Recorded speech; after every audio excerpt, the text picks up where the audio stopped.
Vivre dans la présence de Dieu. Vivre dans la présence de Dieu, c'est vivre tout en ayant la conscience de l'existence de Dieu en tout lieu et à tout moment.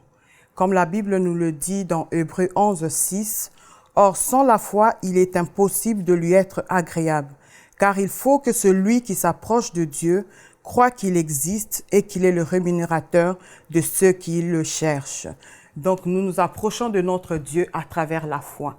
Nous croyons qu'il y a un Dieu qui existe, nous croyons qu'il y a un Dieu qui est réel, qui est avec nous partout, qui est avec nous à tout moment, qui est avec nous pour toute notre vie.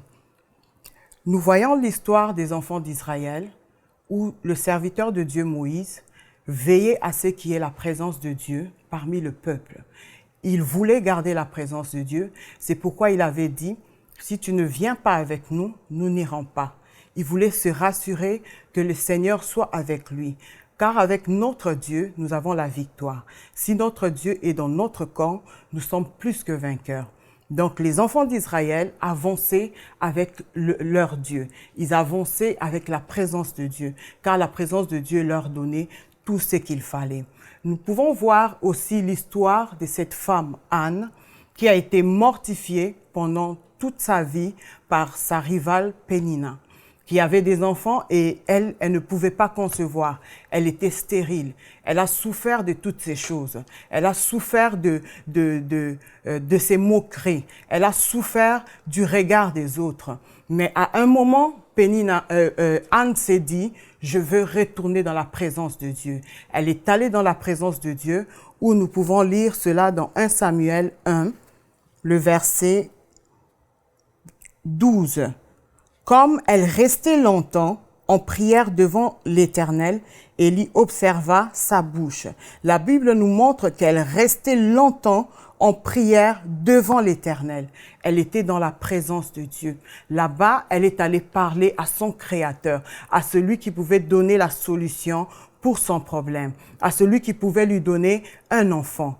Anne a versé son cœur dans la présence de Dieu. Elle a cherché la face de Dieu. Elle est sortie du monde. Elle a laissé tout ce que Pénina pouvait faire. Elle a laissé toute sa tristesse. Elle a laissé toutes les moqueries de sa rivale. Elle est venue dans la présence de Dieu. Et là, elle s'est déversée. Et là, elle était sûre qu'elle pouvait avoir une réponse. Elle était sûre qu'elle pouvait avoir le miracle.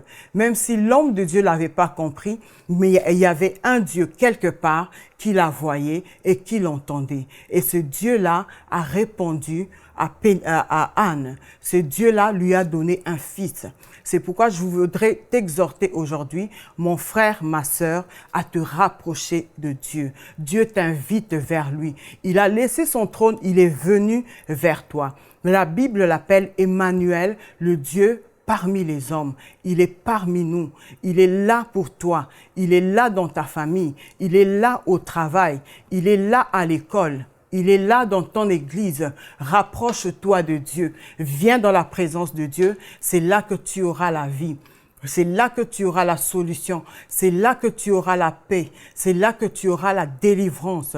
Ne regarde pas aux solutions des hommes de cette terre. Les médecins peuvent te condamner avec leur diagnostic, mais je veux te dire aujourd'hui, viens dans la présence du médecin des médecins. Reviens vers l'Éternel qui t'a créé. Oublie, laisse d'abord ce que les hommes peuvent penser. Oublie la honte que tu es en train de subir. Viens dans la présence de Dieu comme cette femme était venue. Elle a répandu son cœur, elle a répandu son âme devant l'Éternel parce qu'elle croyait.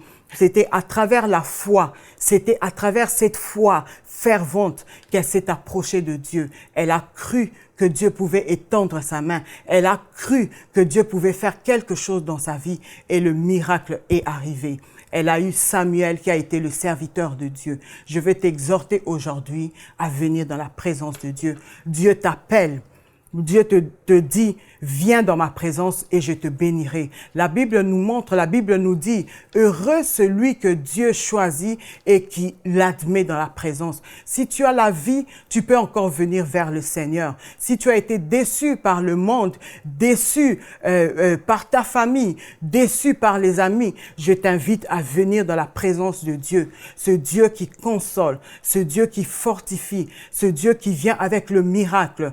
Accroche-toi à Dieu. Ne permets pas au péché de t'éloigner de ton Dieu. Ne permets pas au mal de t'éloigner de ton Dieu. Sanctifie-toi. Marche dans la crainte de Dieu. Garde cette présence. Et dans cette présence, tu verras le miracle. Que le Seigneur te fortifie. Que le Seigneur soit avec toi. Viens dans la présence de Dieu, viens dans la gloire de Dieu et là tu auras le miracle, et là tu auras la paix, et là tu auras la transformation et Dieu va te toucher. Je prie que le Saint-Esprit de Dieu te ramène dans la présence de Dieu. Toi qui t'es éloigné de Dieu, toi qui connaissais le Seigneur, toi qui marchais avec Dieu, tu es allé chercher la solution dans le monde. Tu n'as pas trouvé de solution. Reviens à Dieu. Reviens dans la présence de Dieu. C'est dans cette présence que tu auras le miracle. C'est dans cette présence que tu vas t'épanouir. C'est dans cette présence que ton mariage, que ton couple, que ta famille aura la solution. Reviens à Jésus. Emmanuel, le Dieu qui est présent. Il est présent pour te guérir. Il est présent pour te restaurer, il est présent pour te toucher, il est présent pour visiter ton mari, il est présent pour toucher tes enfants, il est présent pour te faire du bien. Dieu est là et il t'attend à bras ouverts. Reviens dans la présence de Dieu. Viens répandre ton cœur dans la présence de Dieu. Crois seulement qu'il existe et qu'il est le rémunérateur de ceux-là qui le cherchent. Cherche Dieu. Approche-toi avec assurance. Approche-toi du trône de gloire avec assurance et tu verras l'amour de Dieu et tu verras la gloire de Dieu et tu verras la puissance de Dieu et tu verras la main de Dieu. Tu verras la délivrance, la guérison, la bénédiction, la paix que ce monde ne peut pas donner, la joie que ce monde ne peut pas donner. Que le Seigneur vous bénisse. Pour aller plus en profondeur, vous pouvez lire et télécharger la version complète de cette pensée du jour sur le site enseigne-moi.com.